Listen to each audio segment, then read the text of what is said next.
Welcome everybody to the latest in the series of Forward Trust Chief Executive vlogs. My name is Mike Trace. I am the Chief Executive, and I'm going to be talking to you today about criminal justice policy. Now, policy around prisons and the rate of imprisonment is a very hot topic in government, which is not usually the case. I've worked in this sector for nearly 40 years now, and it's very rare that this is a top-line political topic, but it definitely is now.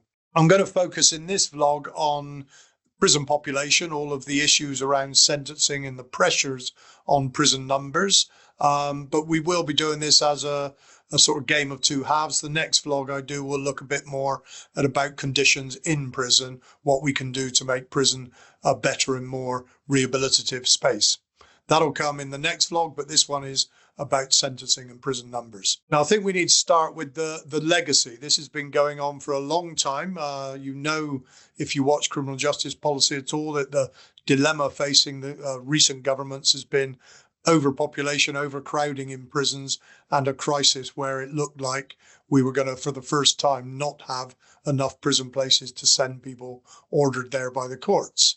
That's the current situation, but it's been a legacy building for, I would say, a good 4 decades. Right back in the early 1990s, when the prison population was below half of what it is now in England and Wales, Michael Howard was a Home Secretary at the time, Conservative Home Secretary, who actually made a big speech saying prison works. He was extolling the virtues of sending more people to prison, that would keep them away from the law-abiding majority and would ultimately bring crime down and save the country money. He was very clear about that. He said we're going to embark on a process of expanding the use of prison, sending more people to prison, and that will be goods for society. Now, as we probably agree, that is sort of a certain amount of populism there, but it was a transparent policy. That's what he was trying to do.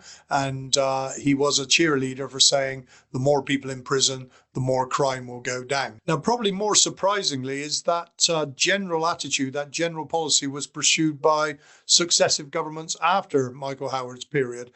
Less openly, less clearly, but it may surprise you to hear that the Blair government, the government I was part of through the late 90s, early 2000s, enthusiastically continued the policy of increasing sentences, increasing the number of people and the number of reasons why people would be sent to prison. And the numbers inexorably grew through the 90s and 2000s under Labour and Conservative, as a lot of new criminal justice powers were given to the police and the courts, a lot of new criminal justice acts, a lot of new minimum sentences, all those sort of things, getting tough on crime. They were implemented through those years and continually up until now by Labour and Conservative governments. And unsurprisingly, this has led to a rising population. Say the population was in the 40,000s back in the early 1990s. The prison population for some years now has been in the high 80,000s, and is expected to top 90,000 in the coming years. The projections being made by HMPPS before any current policy reviews or policy changes are that the England and Wales prison population will go past 100,000 in the next 5 years. These are very worrying numbers because the capacity in the system right now is only 88,000. So either they have to build an awful lot of prisons, or they have to change their sentencing policy or change the way they use prisons to make the numbers add up. Now, to make this mathematics even worse, as I say, more than 100% increase in the number of prisoners over the last 3 decades, governments have not been willing to spend more money on prisons to reflect that higher population. So the amount of money spent on prisons has gone up slightly over that period, but generally is of similar levels. It's of similar levels now. The prison budget, the operating budget for prisons, is at similar levels now than it was in 2010 or 2000.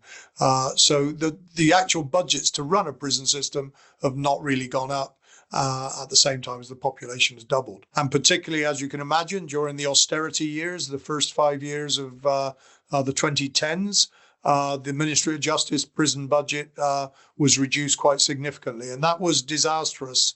The cuts in the 2000s were particularly disastrous because they led to a big change in prison staffing. So most of the cuts for the prison service were focused on reducing staffing levels. And the way that was achieved was by offering early redundancy to experienced prison officers. So not only did you have a big reduction in the number of prison officers, you had a big reduction in the level of experience of prison officers. And anybody who's worked in prison for any length of time knows that one of the things that does keep the lid on control in prisons is good experienced officers exercising what we call prison craft, knowing how things work, knowing how to keep on the right side of prisoners, knowing how to keep prisoners controlled. We've seen a big change since 2012 of the level of experience of prison officers. And while there has been a recent increases in the number of officers in prisons, they are all very young, very inexperienced officers.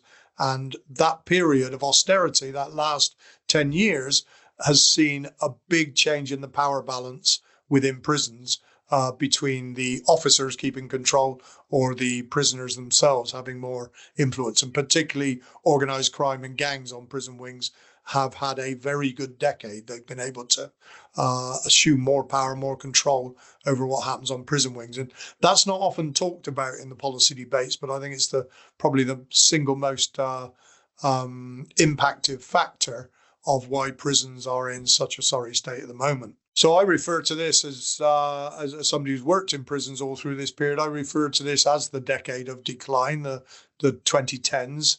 The MOJ, as I say, had reduced budgets. They had a staffing crisis. During that period, unfortunately, was the period where different forms of drug use became popular and fashionable in prisons. The ability for gangs to make serious profits and control the wings through their control of the drug market became much more widespread in the 2010s. And that those changes have made fundamental differences to the ability of governors to manage prisons and to create good environments. And that has been a massive challenge. I mean, prisons are always tough to run, but they really have become very difficult to run good regimes this last 10 years.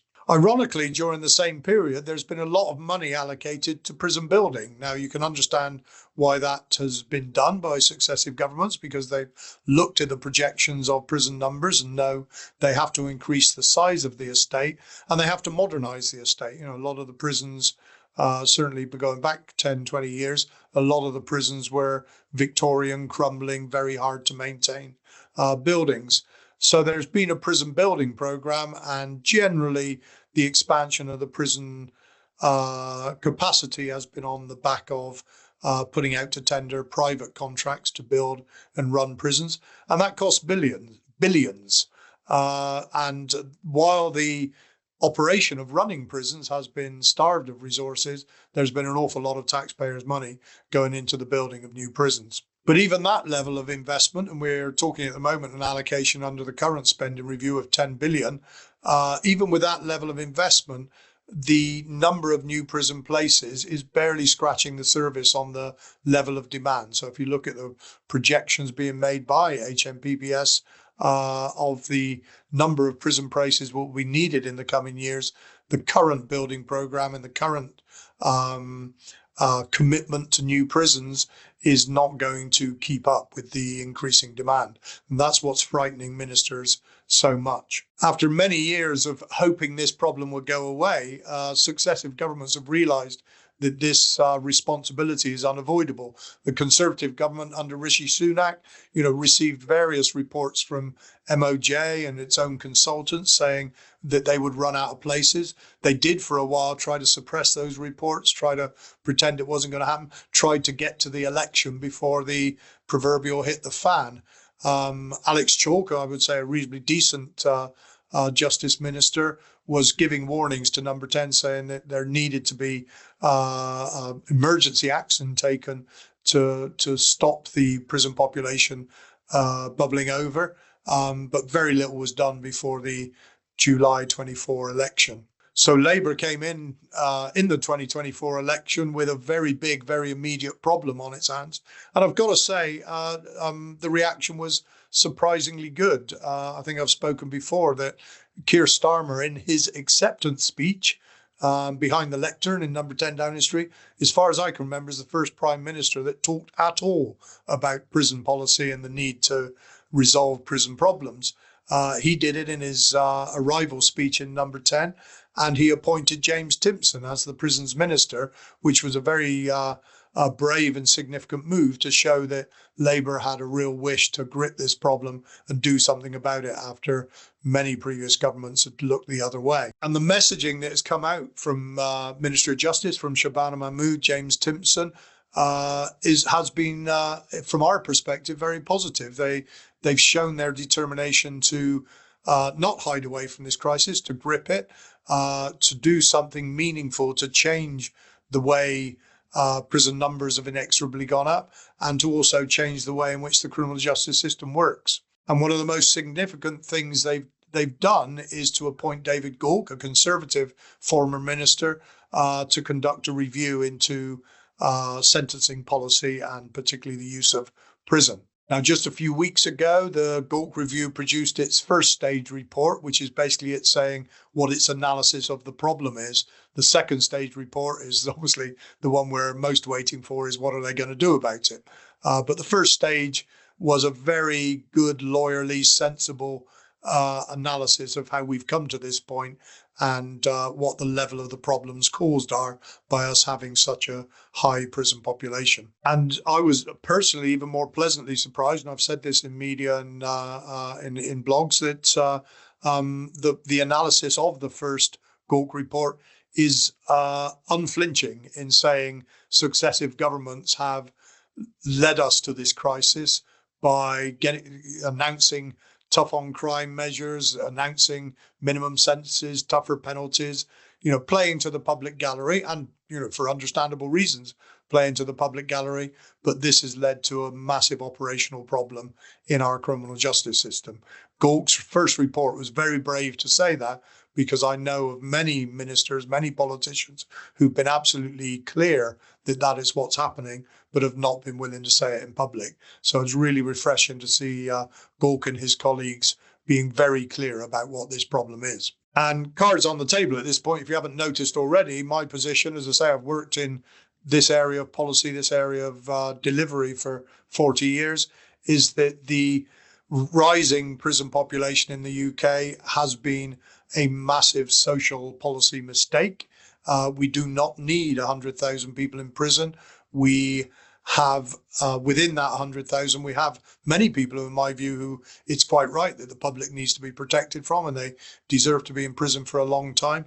But we have a greater number who are there because of problems in their lives, minor offending patterns, and mental health issues, drug addiction issues, social exclusion issues, that these people are much better dealt with outside of prison, and imprisonment just exacerbates their alienation from society, their marginalization, and just makes the problem worse. So, mass imprisonment to me has been a massive misuse of taxpayers' money and a wrong-headed policy from the start. And I am very hopeful that the current reviews lead to a correction of that historical mistake. So that's my position on it. I think I've been pretty consistent in that view across my whole career. And it is refreshing to see that being seriously talked about as a policy objective for the first time in my memory. So what options is there for the Gauke Stage 2 report? Obviously, it's very complex, and there's a lot of evidence, including from Forward Trust, going into that review. There are many ways in which the Gauke Review, in which the government can reduce the prison population. I hope to see these reflected in the Stage 2 report.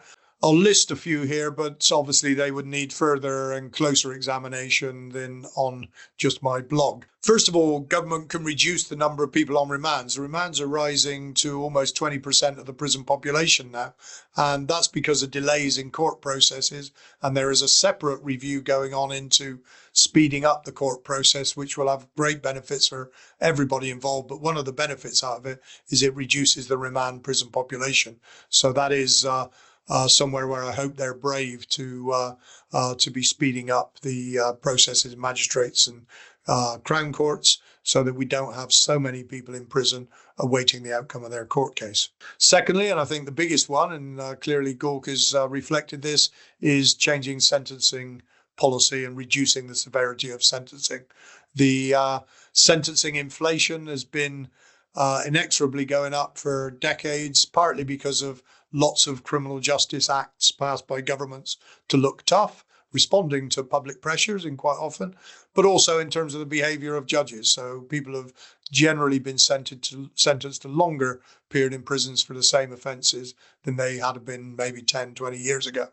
This is all about mood music, about the culture of the judiciary and the political environment in which the judiciary operate. But we do need to confront the fact that these consistently increased sentences, that in some areas can be justified, in the most violent crimes, the most serious crimes, but sentence inflation for general lower level offending has been happening for decades now, and it has to stop. We have to be using non-custodial alternatives for a much wider range of offences, much lower use of short sentences, and that needs to be part of the package. Gork has already signalled he supports that, but let's see what comes up in the Stage 2 report. The way you actually send fewer people to prison is you have meaningful alternatives in the community. And once again, Gork Report 1 is absolutely right, saying we've got into a bind in the UK where we think the only serious punishment for somebody is imprisonment. Our community alternatives, I have agreed over amount of time, many of these alternatives have been a bit loose and a bit weak. They haven't been clear on the controls they've been putting on the offender. They haven't been clear on what the objectives of the sentence are, and they haven't been clear on what the rehabilitation element of the sentence is. So we've had lots of initiatives, some of which I was involved in, some of which I launched when I was in government, where we have sought to have good community alternatives. But I do think we have to ramp up the seriousness and the tightness of these alternatives to allow the judges and magistrates to be confident that the individual going through these community alternatives, first of all, will be complying with them, will not be continuing to offend, but second of all, will be getting meaningful rehabilitation. And that's the area that Forward Trust are most interested in, is that we want to make sure that if somebody does have a community sentence, that they actually are using that community sentence to deal with the issues that are leading to their offending in the first place. And obviously the classic one is addiction, drug or alcohol problems, mental health problems. People who need intervention in those areas need to get it as part of a sentence and need to get it meaningfully, the sort of transformational change we talk in our mission. So any community sentences have to be a lot tougher than we have implemented in the past, and they have to be meaningful rehabilitation. Now, we know how to do that. That's a Forward Trust position. It's not only about addiction or mental health. It could be about getting a job or getting stable housing.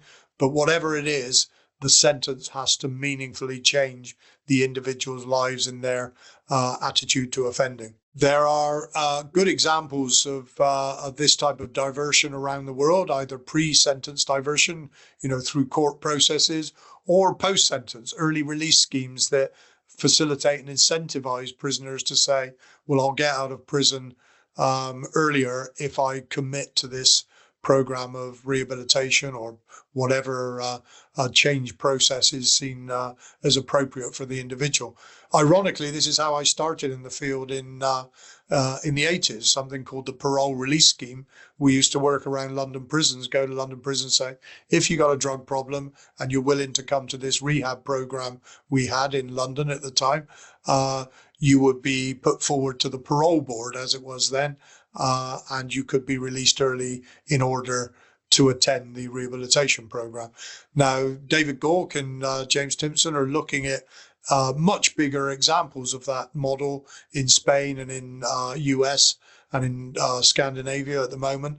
And I really already have, but I reiterate here to say that these these leaders, these ministers have to be very brave in 2025 and say, these are good things to do. They are cheaper to the taxpayer. They will have a better reducing reoffending effect, and we're going to go for them big time in 2025. Anything less will just be tinkering around the edges, and we'll be arguing in years to come about 75,000 or 80,000 or 85,000 prison population.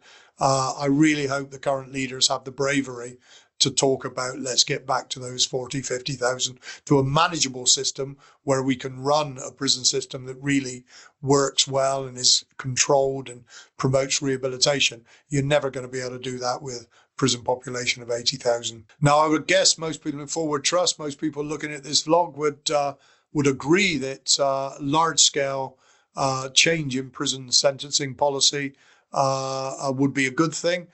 But there is really difficult politics around this. I'll say again, I'm reasonably encouraged to hear the noises coming out of Number 10, noises coming out of MOJ about we really do need to change this. That's very encouraging. But it doesn't change the fact that if you ask the public still right now, is current sentencing too harsh, not harsh enough, or just about right? Generally, the answer comes back to say the public want harsher sentences.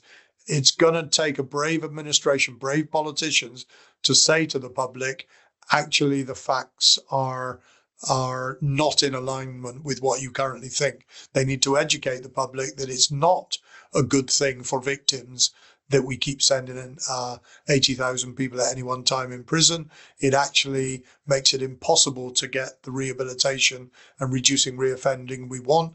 And if we put the billions we're spending into warehousing 80,000 people into proper rehabilitation, you will have less crime, less victims of crime, and more people getting out of a lifestyle of crime and backing into a positive, socially included lifestyle. That's what Forward Trust has always stood for. It's what I've always stood for. And I'm excited that the potential of that is actually being discussed in government, but there are still many barriers to get through. And we hope that the Gork Report 2 and the government's response to it is the brave and sensible approach that we know can work. And we'll be watching very closely in the hope that that happens. Thank you for your attention. I hope you enjoyed this, and I hope you join the vlog for next month, where we'll look a little bit more closely at prison policy inside the prisons, what happens in prisons, what we can do to make them better places. Thank you for your attention. See you next month.